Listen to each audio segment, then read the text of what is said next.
একদিন মহান আল্লাহ রব্বুল আলামিন হজরত ইব্রাহিম আলাইহিসসালামকে একটি বিশেষ দায়িত্ব দিলেন। আল্লাহ বললেন, হে ইব্রাহিম, তুমি যাও এবং সেই অহংকারী নমরুদকে আমার পথে ডাকো। তাকে বলো একমাত্র আমিই উপাসনার যোগ্য। আল্লাহর এই নির্দেশ পাওয়ার পর হজরত ইব্রাহিম আলাইহিসসালাম সাহসের সাথে নমরুদের দরবারে হাজির হলেন। তিনি সরাসরি বললেন, হে নমরুদ, তুমি অহংকার ছেড়ে দাও, এক আল্লাহর প্রতি ঈমান আনো। বলো, লা ইলাহা ইল্লাল্লাহ, ইব্রাহিমু খলিলুল্লাহ, আল্লাহ ছাড়া আর কেউ উপাসনার যোগ্য নয়। তিনি আমার রব এবং আমিই তার বন্ধু। নমরুদ তাচ্ছিল্যের ভঙ্গিতে হেসে বলল, ইব্রাহিম, তোমার আল্লাহর কাছে আমার কিছু দরকার নেই। আমি নিজেই তো একজন রব, বরং আমি শীঘ্রই তোমার আল্লাহকে খতম করব আর তার রাজ্য আমি দখল করে নেব। নাউজুবিল্লাহ। ইব্রাহিম আলাইহিসসালাম বললেন, ওহে গুমরাহ নমরুদ, আমার রবকে তুমি কোথায় পাবে? নমরুদ বলল, তা আমি ঠিক করে নেব, সময় এলেই তুমি দেখবে। এরপর সে কুটিল চিন্তায় মগ্ন হয়ে গেল আল্লাহকে কিভাবে হত্যা করা যায়। এমন সময় ইবলিস তার সামনে এসে দাঁড়ালো আর কানে কানে একটা বুদ্ধি দিল। ইবলিস বলল, তুমি বিশাল আকৃতির 4টি শকুন পোষো, এরপর তাদের সাহায্যে তুমি আকাশে ওঠো, আর এভাবেই তুমি তোমার পরিকল্পনা বাস্তবায়িত করতে পারবে। নমরুদ সেই পরামর্শে রাজি হয়ে গেল। শুরু করল 4টি বড় শক্তিশালী শকুন পোষা।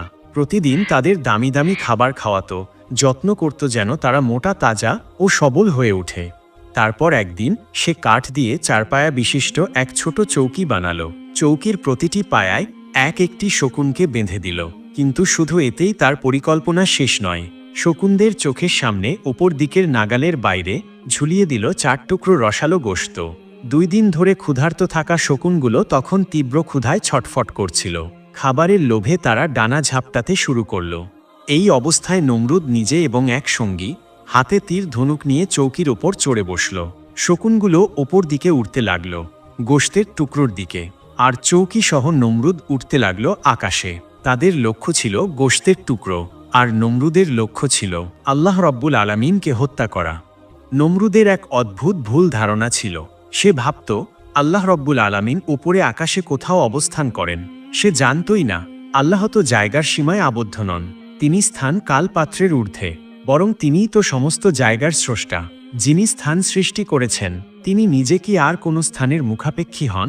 এই অভিনব বাহনের ওপর নমরুদ নিজের হাতে ধনুক তীর নিয়ে উঠে বসল। তার সঙ্গীও পাশে ছিল। নমরুদের গর্বে বুক ফুলে উঠল। সে ফিসফিস করে বলল, এবার বুঝি আমার কাজ সফল হবে। সে ধনুকে তীর লাগাতে লাগল। হঠাৎ তার সঙ্গী জিজ্ঞেস করল, জাহাপনা, আপনি এই তীর কার দিকে ছুঁড়তে চলেছেন? নমরুদ গম্ভীরভাবে বলল, আমি ইব্রাহিমের কথিত ক্ষুধাকে খতম করব। তীর ছুঁড়ে তাকে হত্যা করব, তারপর তার রাজ্য দখল করব। সঙ্গী কিছুক্ষণ চুপ থেকে হঠাৎ বিস্ময়ভরা কণ্ঠে বলল, আপনি কি ভাবছেন? আল্লাহ তো কোনো রূপে বাঁধা নন। তিনি তো অসীম। তাকে কি কেউ তীর ছুঁড়ে হত্যা করতে পারে? তিনি তো সব কিছুর ঊর্ধ্বে। তিনি নিরাকার, সর্বশক্তিমান। এই কথা শুনেই নমরুদের চোখে রাগের আগুন জ্বলতে লাগল। তার মনে সন্দেহ হল, এই লোকটা কি তবে গোপনে ইব্রাহিমের ধর্ম গ্রহণ করেছে? সে একরাশ রাগে চিৎকার না করেই হঠাৎ সঙ্গীকে ঠেলে ফেলে দিল চৌকির নিচে। তবে আল্লাহ তো দয়ালু, কৃপার আধার। তিনি তখন হজরত জিব্রাইল আলাইহিসসালামকে নির্দেশ দিলেন, হে জিব্রাইল, এই ব্যক্তিটি যেন আহত না হয়, তুমি তাকে রক্ষা করো। হজরত জিব্রাইল আলাইহিসসালাম আল্লাহর হুকুমে সাথে সাথেই নিচে গিয়ে সেই সঙ্গীকে রক্ষা করলেন, একটুও আঁচড় লাগতে দিলেন না। এদিকে নমরুদ আকাশে দাঁড়িয়ে তার তীরগুলো শূন্যে ছুঁড়তে শুরু করল। তীরগুলো যাতে হারিয়ে না যায় তাই সে আগে থেকেই সূক্ষ্ম সুতা বেঁধে রেখেছিল, যাতে তীরগুলো তার কাছে ফিরে আসে। আল্লাহ রব্বুল আলামিন তখন জিব্রিল আলাইহিসসালামকে বললেন, হে জিব্রিল, আমি আমার শত্রুকেও নিরাশ করি না। তুমি ওর মনের আশা পূরণ করো। তার নিক্ষেপ করা তীরগুলির মাথায় রক্ত লাগিয়ে দাও, যাতে সে তার পরিকল্পনা সফল হয়েছে বলে মনে করতে পারে। হজরত জিব্রাইল আলাইহিসসালাম আল্লাহ রব্বুল আলামিনের হুকুম পেয়ে নমরুদের ধোঁকাভরা পরিকল্পনার জবাব দিতে এগিয়ে এলেন। তিনি কয়েকটি তীরের মাথায় রক্ত লাগিয়ে সেগুলিকে নমরুদের রথের কাছে ফেলে দিলেন। শকুনে টানা সেই অদ্ভুত বাহন তখনও আকাশে ভেসেছিল। নমরুদ যখন দেখল রক্তমাখা তীর নিচে পড়ে আছে, সে উল্লাসিত হয়ে উঠল। সে ভাবল, আমি বুঝি ইব্রাহিমের ওই কথিত খোদাকে হত্যা করে ফেলেছি। এই গর্বিত ভাবনা তাকে এতটাই মোহাচ্ছন্ন করে ফেলল যে সে আর উপরের দিকে উঠতে চাইল না। কিন্তু সমস্যা হলো, রথ তো ওপরে উঠেছিল, নামবে কিভাবে? এই নিয়ে যখন সে চিন্তায় পড়েছে, ঠিক তখন ইবলিস এসে কানে কানে বলল, হে বাদশাহ, এক কাজ করো, ওই উপরে রাখা মাংসের টুকরাগুলো শকুনদের নাগালের বাইরে ঝুলিয়ে দাও, তাহলেই তারা নিচে নামতে শুরু করবে মাংস খাওয়ার আশায়। নমরুদ একটুও দেরি করল না, মাংসগুলো খাটের পায়ার নিচে ঝুলিয়ে দিল। শকুনেরা লোভে পড়ে ধীরে ধীরে নিচের দিকে নামতে লাগল। এভাবেই নমরুদ আবার মাটিতে ফিরে এলো, হাতে রক্তমাখা তীর নিয়ে। ফিরেই সে রাজপ্রাসাদে হজরত ইব্রাহিম আলাইহিসসালামকে ডেকে আনল। চিৎকার করে বলল, ওহে ইব্রাহিম, তোমার খোদা, আমি তো তাকে খতম করে ফেলেছি। এই দেখো, এই রক্তমাখা তীর তারই প্রমাণ। হজরত ইব্রাহিম আলাইহিসসালাম শান্তভাবে তার দিকে তাকালেন এবং বললেন, হায় রে নির্বোধ বাদশাহ, তুমি কি কল্পনাও করো যে সেই আল্লাহ, যিনি গোটা সৃষ্টি জগতের মালিক, তাকে কেউ হত্যা করতে পারবে? তিনি তো কোনো আকারে বাঁধা নন, কোনো স্থানে সীমাবদ্ধ নন। তিনি অদৃশ্য, তিনি নিরাকার, তিনি সর্বশক্তিমান। তোমরা যদি পৃথিবীর সব শক্তিকে এক করে ফেলো, তবুও তার এক বিন্দু ক্ষতিও করতে পারবে না। এই ভাবনা যে তিনি তীরবিদ্ধ হয়ে মারা পড়বেন, এটা চরম মূর্খতা। তিনি তো স্রষ্টা, সৃষ্টির মতো সীমাবদ্ধ নন। নমরুদ রাগে থরথর করে কাঁপতে লাগল। বলল, ঠিক আছে, যদি তাই হয় তবে আমি তোমার খোদার সাথে যুদ্ধ করতে চাই। বলো, তাঁর সৈন্য সামন্ত কজন? আমারও তো বিশাল বাহিনী রয়েছে। হজরত ইব্রাহিম আলাইহিসসালাম একটু হেসে বললেন, তুমি আমার খোদার সৈন্য সামন্তের সংখ্যা জানতে চাও? তা গুণে শেষ করা যাবে না। তার বাহিনী সীমাহীন, এমনকি তিনি চাইলে কাউকে পাঠানোর দরকারও পড়ে না। তিনি একাই সবকিছু কাবু করতে সক্ষম। তার ক্ষমতার সামনে সব রাজত্ব, সব বাহিনী কিছুই টিকবে না। নমরুদ রাগে ক্ষোভে গর্জে উঠল, তোমার সেই খোদার সেনাবাহিনীর সংখ্যা জানার দরকার নেই আমার। তুমি শুধু তাকে বলে দাও 3 দিনের মধ্যে সে যেন তার বাহিনী নিয়ে যুদ্ধের জন্য প্রস্তুত থাকে। যদি তার সৈন্যদের এতটুকু সাহস থাকে, তাহলে তারা যেন এই আসমানের নিচে নেমে আসে। তোমার সেই খোদার সৈন্যরা শুধু নাম শুনেছে নমরুদের, কিন্তু তারা জানে না নমরুদ কাকে বলে, জানে না আমার শক্তির বিস্তার কত দূর, জানে না আমার রাজত্ব কত বিশাল, আমার সেনারা কত সুসজ্জিত আর প্রশিক্ষিত। আমি এই যুদ্ধেই তোমার খোদার শক্তিকে ধূলিসাৎ করে দেব। হজরত ইব্রাহিম আলাইহিসসালাম তখন শান্তভাবে তার কথাগুলো শুনছিলেন। তারপর হেসে ফেললেন। তিনি বললেন, হে অন্ধকারের বন্দী, হে গর্বে অন্ধ হওয়া রাজা, যদি তোমার এতটাই ইচ্ছে আমার রবের বাহিনীর সঙ্গে লড়াই করার, তবে তাই হোক, প্রস্তুত হও। আমি আমার রবের পক্ষ থেকে কিছু বলতে চাই না, কারণ তিনি তো সবসময়ই প্রস্তুত থাকেন, শুধু তার হুকুম দেওয়ার অপেক্ষা।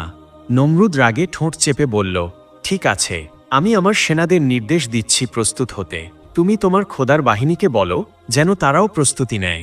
ইব্রাহিম আলাইহিসসালাম মৃদু হেসে বললেন, আমার রবের বাহিনী তো সবসময় তৈরি থাকে। তারা কখনো ঘুমায় না, কখনো অলস থাকে না। তারা শুধু তার ইশারার অপেক্ষায় থাকে। একবার হুকুম হলে তারা দুনিয়াকে পাল্টে দিতে পারে।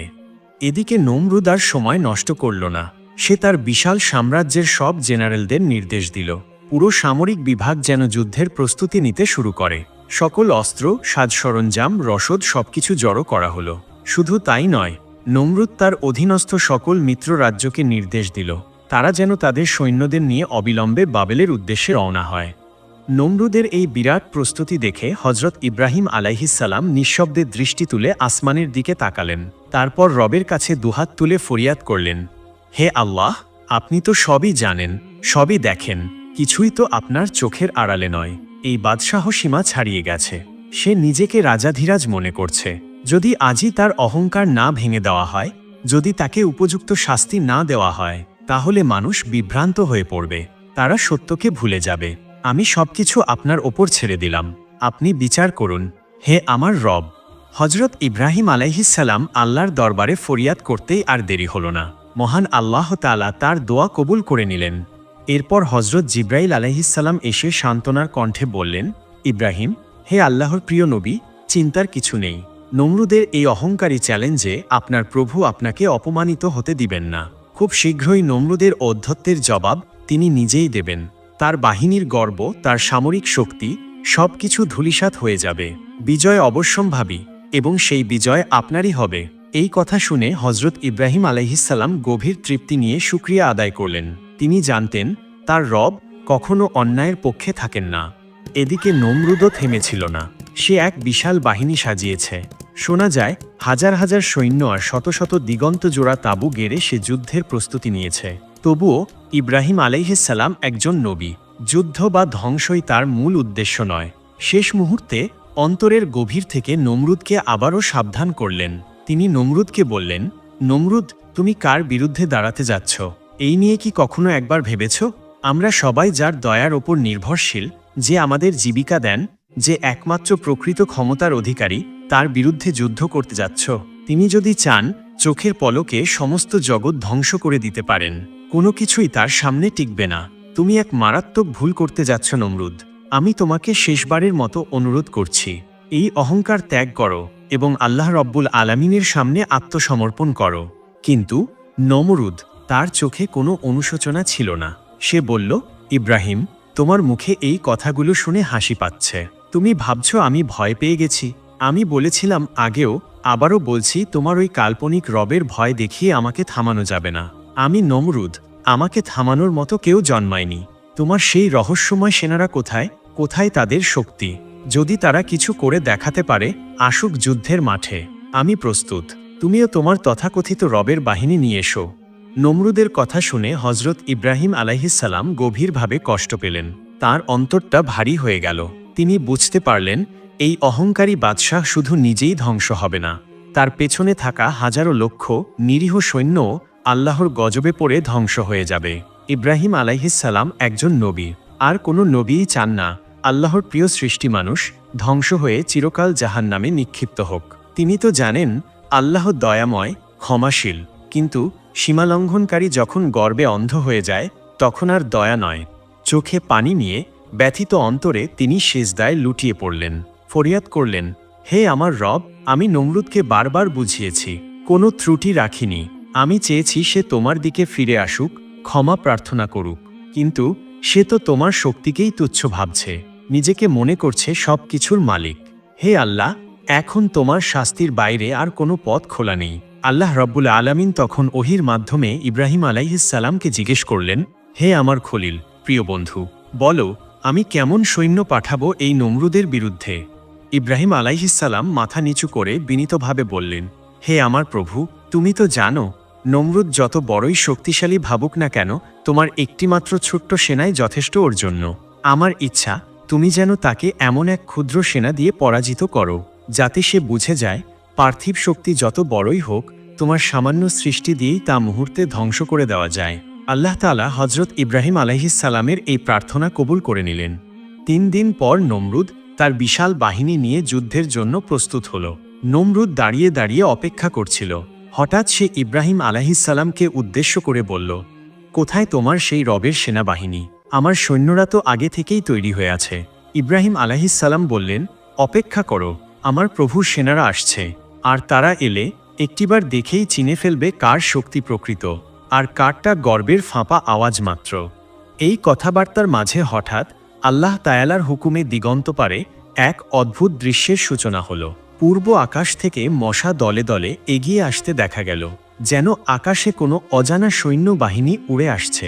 হজরত ইব্রাহিম আলাইহিসসালাম তখন আকাশের দিকে চেয়ে হাসি মুখে বললেন, দেখো, আমার রবের সেনারা চলে এসেছে। ওদিকে নমরুদ এবং তার সৈন্যরাও তখন আকাশের দিকে তাকিয়ে রইল। তারা যা দেখল তা একেবারে অবিশ্বাস্য। এক বিশাল ঘন কালো মেঘ আকাশ ঢেকে ফেলেছে। প্রথমে তারা ভাবল নিশ্চয়ই ভারী বৃষ্টি নামবে, কিন্তু সময় যেতেই তাদের সেই ধারণা গুড়িয়ে গেল। ওগুলো মেঘ নয়, ছিল কোটি কোটি ক্ষুধার্ত মশার দল। জমাট বাঁধা গুনগুন শব্দে পুরো আকাশ কেঁপে উঠল। সেই শব্দ যখন সৈন্যদের কানে পৌঁছালো, নমরুদ তৎক্ষণাৎ চিৎকার করে বলল, যুদ্ধের ঘণ্টা বাজাও, সবাই অস্ত্র তুলে নাও, ইব্রাহিমের লোকেরা আসছে, রেহাই নেই। সৈন্যরা প্রস্তুত হল, ঢাকঢোল বাজালো, তীর তলোয়ার হাতে দাঁড়ালো। কিন্তু আফসোস, তারা জানত না সামনে কি অপেক্ষা করছে। উপরে তখন মশার দল গুনগুন শব্দে ঝাঁপ দিতে শুরু করেছে। প্রতি মুহূর্তে আওয়াজটা তীব্র থেকে তীব্রতর হচ্ছে। শুরু হলো আসল তাণ্ডব। মশাগুলি সৈন্যদের গায়ে গিয়ে পড়ল, কেউ চোখে, কেউ কানে, কেউ নাকে, মুখে, হাতে। কামড়ের পর কামড়, ফুলে উঠল মুখ, চোখ, মাথা, শরীরের প্রতিটি অংশ। তারা আর যুদ্ধ করতে পারল না। আসলে এই মশাগুলো সাধারণ মশা নয়, এরা ছিল আসমানি আজাবের সৈনিক। রক্ত শুধু নয়, এরা তো মাংস, এমনকি মগজ পর্যন্ত খেয়ে ফেলতে লাগল। অনেক সৈনিকের নাকের ভেতর দিয়ে মশারা ঢুকে গেল, সোজা মস্তিষ্কে পৌঁছে তারা ধ্বংস শুরু করল। যন্ত্রণায় কেউ ছটফট করছে, কেউ চিৎকার করছে। ধীরে ধীরে সেই চিৎকারও থেমে গেল। পুরো যুদ্ধক্ষেত্র স্তব্ধ হয়ে পড়ল। কোথাও কোনো জীবিত কণ্ঠ নেই। চারিদিকে শুধু পড়ে আছে নমরুদের সেনাবাহিনীর মৃতদেহ। যুদ্ধের ময়দানে তখন ভয়াবহ অবস্থা। চারদিকে শুধু ধ্বংস আর বিভীষিকা। নমরুদ তখন দিগ্ভ্রান্ত হয়ে পড়েছে। এতটাই ভয় ধরেছে তার মনে যে নিজের প্রাণটা নিয়ে টানাটানি শুরু হয়ে গেল। বাঁচার জন্য সে কোনো কিছু চিন্তা না করেই দিকবিদিক ছোটে। দৌড়াতে দৌড়াতে শেষমেশ রাজপ্রাসাদে এসে ঢুকে পড়ে। দরবারের সবকিছু উপেক্ষা করে ছুটে যায় সোজা নিজের বেগমের কাছে। নমরুদ হাঁপাতে হাঁপাতে বলে ওঠে, বেগম, তুমি কল্পনাও করতে পারবে না কি দেখলাম আমি। কোথা থেকে যেন হঠাৎ হাজার হাজার মশার ঝাঁক এভাবে উড়ে এলো, যেন মৃত্যুর দূত। তারা আমার চোখের সামনে সৈনিকদের কাঁচা মাংস, রক্ত, এমনকি মগজ পর্যন্ত খেয়ে ফেলেছে। নমরুদের কণ্ঠ তখন শুকনো, যেন তার দম বন্ধ হয়ে আসছে। চোখগুলো আতঙ্কে উল্টে যাচ্ছে। ঠিক সেই মুহূর্তে হঠাৎ একটা অপেক্ষাকৃত বড় মশা কোথা থেকে ভনভন করতে করতে তার দিকে এগিয়ে আসে, আর এক লাফে তার নাকের ছিদ্র দিয়ে ঢুকে পড়ে। নাক দিয়ে ঢুকেই মস্তিষ্কে প্রবেশ করে। মশাটি মস্তিষ্কে প্রবেশ করতেই তার মগজে এমনভাবে কামড়াতে শুরু করল যে নমরুদের মুখ থেকে তখন আর কিছুই বের হচ্ছিল না, শুধু অসহ্য চিৎকার করতে লাগল। সে চিৎকার করতে করতে ঘরের এক প্রান্ত থেকে অপর প্রান্তে দৌড়াতে লাগল। কখনো লাফিয়ে উঠছে, কখনো দেয়ালে মাথা ঠুকছে, কিন্তু কিছুতেই কাজ হচ্ছে না। যন্ত্রণার চূড়ান্ত পর্যায়ে গিয়ে অবশেষে নিজেই নিজের পায়ের জুতা খুলে মাথায় মারতে শুরু করল। আর মাথায় জুতা মারতেই মশাটি কিছুক্ষণের জন্য থেমে গেল। সেই সামান্য বিরতিতেই নমরুদ কিছুটা হলেও স্বস্তি পাচ্ছিল। তবে যতক্ষণ জুতা পড়ছে ততক্ষণই শান্তি, থামলেই আবার শুরু হয় সেই যন্ত্রণা। তাই শেষমেশ নিজের জন্য একজন কর্মচারী রাখল, যার একমাত্র কাজ সারাক্ষণ রাজা নমরুদের মাথায় জুতা পেটানো, যাতে সেই অভিশপ্ত মশার কামড় থেমে থাকে। কিন্তু তারপরেও দিনের পর দিন, রাতের পর রাত, পুরো 40 দিন ধরে সে মশাটি তার মাথার ভেতরে ওলটপালট করত। নমরুদ যেন পাগল প্রায়। একটু আরাম পেতে নিজের কর্মচারীকে জুতা মারার আদেশ দিত। কর্মচারীটিও বাধ্য হয়ে কাঠের জুতা দিয়ে নির্বিচারে নমরুদের মাথায় আঘাত করত। কিন্তু সে কত আর মারবে? সে তো মানুষ, তারও তো ক্লান্তি আছে। মাঝে মধ্যে একটু থামলেই বাদশার আত্মীয় স্বজন, সাঙ্গপাঙ্গেরা তখন সেই কর্মচারীকে গালাগালি আর তিরস্কারে একেবারে জর্জরিত করত। এভাবে দিন যায়, সময় যায়। কর্মচারীটির মনে ধীরে ধীরে জমতে থাকে বিরক্তি। একদিন মারতে মারতে সে একটু থামতেই আবার শুরু হয় সেই একই অপমান। সকলে গালি, ধমক, অসম্মান করতে থাকে। তখন তার ধৈর্যের বাঁধ ভেঙে গেল। হঠাৎ একরাশ রাগে ও ক্ষোভে সে তার হাতে থাকা কাঠের খোরম দিয়ে সোজাসুজি নমরুদের মাথায় এমন এক আঘাত করল, যা সঙ্গে সঙ্গে নমরুদের মস্তক দুভাগ হয়ে গেল। সবার চোখ তখন বিস্ময়ে স্থির। সবাই দেখল নমরুদের ফেটে যাওয়া মাথার ফাঁক দিয়ে সেই মশাটি উড়ে চলে গেল, ঠিক যেন তার কাজ শেষ করে দিয়েছে। আর এভাবেই নমরুদ চিরতরে বিদায় নিল। নমরুদের এত দাম্ভিক্য, যে নিজেকে রব দাবি করেছিল, তার পরিণাম হয়েছিল এতটাই করুণ। আল্লাহ যেন এই কাহিনীর মাধ্যমে দুনিয়ার সবাইকে বুঝিয়ে দিলেন, তোমরা যত বড়ই হও না কেন, আল্লাহর সামনে তোমরা একেবারে অসহায়। তাই কখনোই তার সঙ্গে দৃষ্টতা করো না। তিনি সবকিছুর উপর ক্ষমতাবান, আর আমরা তার করুণার মুখাপেক্ষী।